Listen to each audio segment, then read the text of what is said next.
Салам достор, эфирде Эрудит шоу программасы. Кызматыңыздарда мен Бегайым жана Нурдос.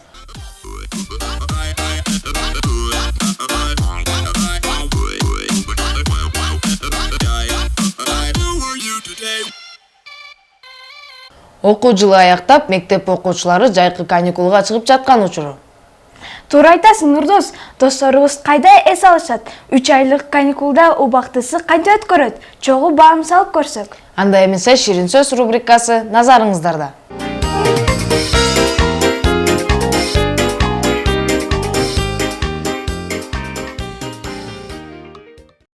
Жайкы каникулда биз Бишкек атабыз, Бишкек Ошко барабыз. Көлгө эс алып келейин деп атабыз. Дагы көбүнчө туугандарыбызга барып, аларга жардамдашып, кайра бияка келип, мектепке келейин деп атабыз. Мен атым Акылай. Мен жайкы каникулда тоого баргым келет, жана Бишкекке дагы жайкы каникул жакшыда өткөргүм келет. Менин атым Чыңгыз. Мен ысык көлгө анан тоого баргым келет. Тоодон ат минип суу ташыгым келет. Мен жайкы каникулду ысык көлдө анан Бишкекте өткөргүм келет.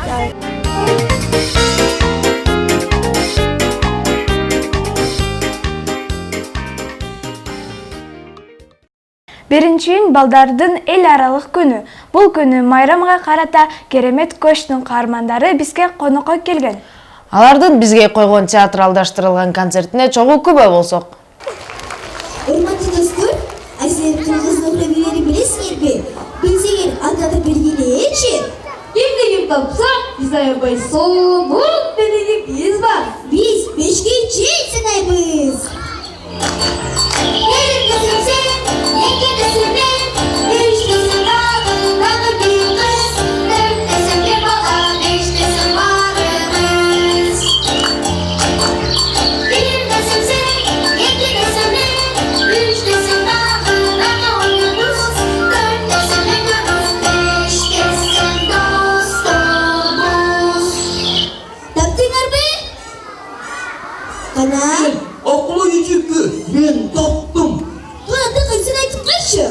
Карачорого, Кыргыз би, Жаным би, Деспасито. Ай, болескенде кайай, Деспасито кыргыздын хоббилерге келбейт, достор. Туура айтасың, албетте келбейт. Кыргыз улуттук кийимин кадырлап тегип жүр. Дене боюң шыңгылдап, жалын бийип жүрмөкчү биз дагы. Назарыңыздарда Шыралы уулу Азимбек, Жалын би!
Бүгін болса, Ақтан Ақбай жаштар театры Теңиртауға келіп отырған себебі 1-ші июнь балдарды қоғау күніне қарата майрамдық маңайды жоғарылату деңгейінде жана ошондой эле кичинекей балдардын табияттан берилген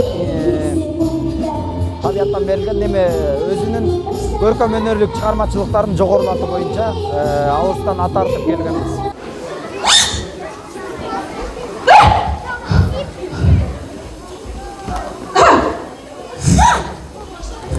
Sen kimsin ya?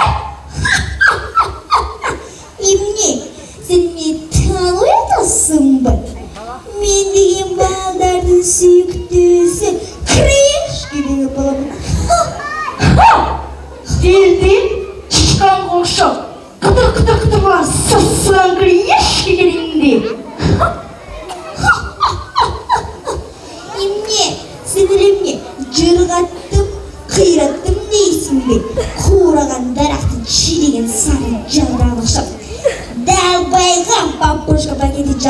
Seni bağladım menen, içindeki kıymetli kişilik kalan çok sarmayın ballarda ardayım. Ağlaysın da ağlaysın, ağlaysın da ağlaysın.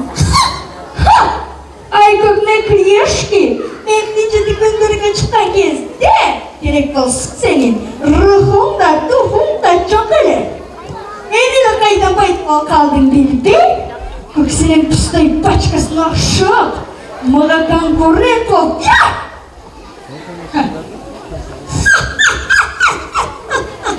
İçimsin, sevdikleri Moğol'dan kalgansın. Sebebi sen, baldardan, dişlerin nazardan kapıttın. Kalıversen, balların birisi de senin paçka olmuşsun. Pıstay balık kaldı, pıstay. Ay kıyış ki. Sen aldığı basa mayda boğun kimikatların beni. Baldardan denizlılıkların dalga bittin. Dostum? Ne dedi bu? Bendeki bir iddia payda buldu. Kanarçı. Gel koydos boğazların. Bunlar bizi çigende. Dişleri ağrım, içleri ağrım. Dişlerine kurt düşüp kaladı. Mende daha bir iddia payda buldu. Anlışı baldardı. Onday dişleri dalgalat. İçlerini ağrıttık. Ya da kalsa vitaminli, süt, kaymak, ayran, alma, alburut, smetana ikisini de koydu mi? Oşunda vitaminli degan narsalar değil. Kim alacak? Нарынга биринчи жолу келип жатам, аябай кооз экен. Тоолордо бийик, тоого да чыгып келдик. Аябай кооз жер экен. Бир жумада дээрден мындай тексттерин жаттап, анан кийин жаңы программаларды кошуп бир жуманын ичинде кандай десем, дагы кыйынчылыктар деле болду. Формаларды оперативно тиктирип, ошого чейин жетиштик. Oydan sana emne buldu. Emine gelip tutasın. Тегиз алда менин апама окшогон аябай сонун сулуу апа эжелер келиптир. Мен аябай апамды согунуп кеттим. Аябай апамды көргүм келип атат. Öyle bağırçı. Bizi sağlıklı biratkan. Abayı aman bulursun. Annem sesleri beni bizi çok oydu. Biz deyip takaletlerle birgin aldığından da kımbat. Abayı jeliga anak. Önümüzde biri gitar. Tuğlaymayız. Elbette sizlerge tartılırmız. Koçandırız kızdırgana bizlere yanına. Tek bakayım.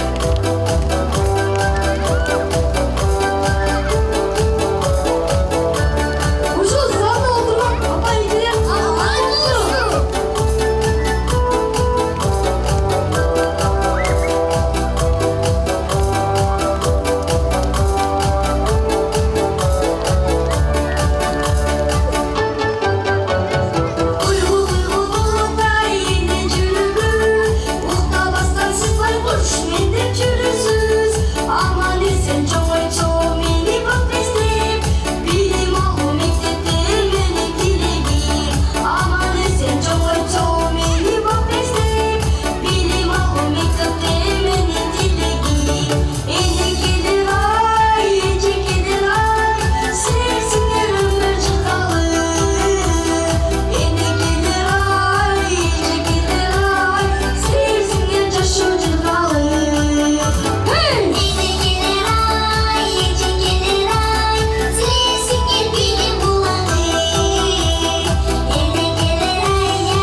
Çok rahmat. Достор, азыр көрө турган рубрика абдан жагымдуу. Чоңдор атайын бизге арнап жомоктордон, ырлардан көркөм окуп беришет.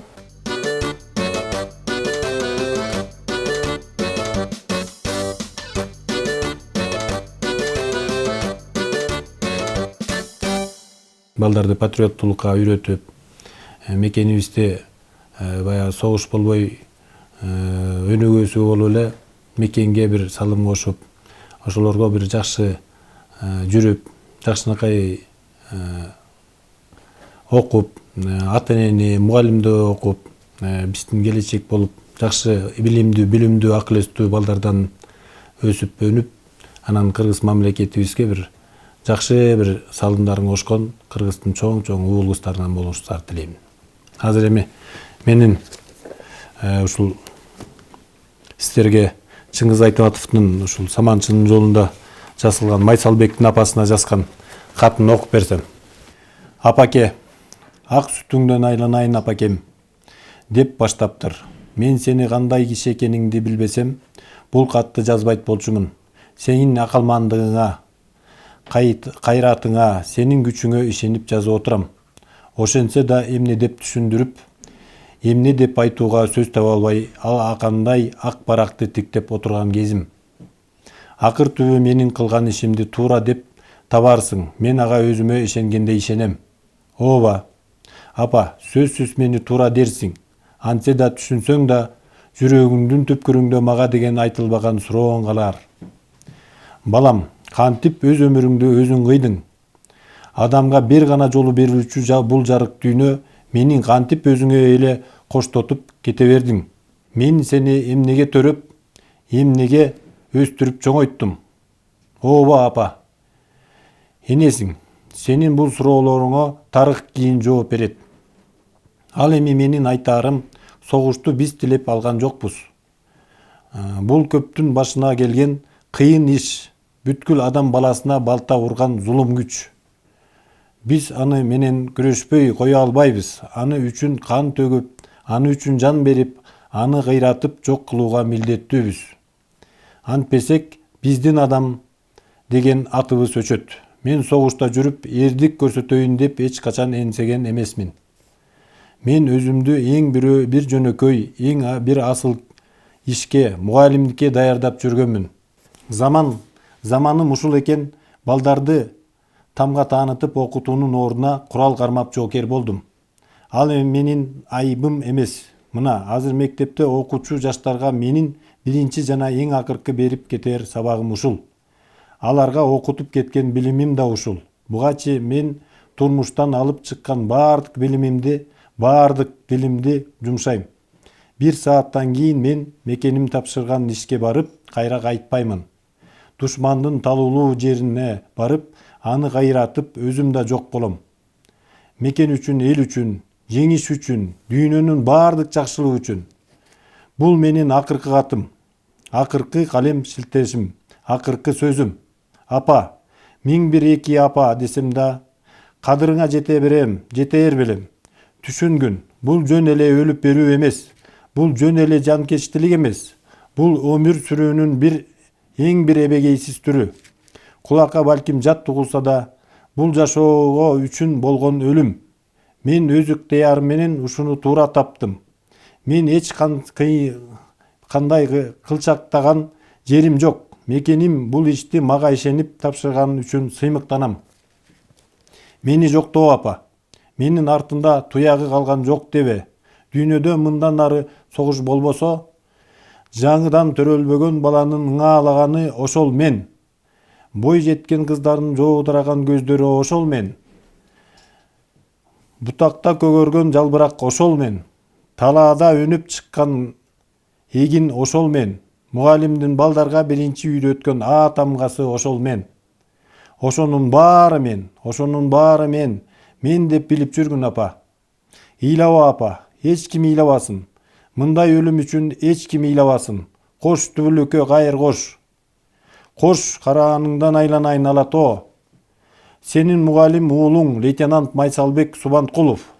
Фронт 9 март 1943 жыл түнкү саат 12.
Урматтуу достор, ушуну менен бизге бөлүнгөн убакыт дагы соңуна чыкты. Кийинки берүү аркылуу амандашканча Көрүшкөнчө достор.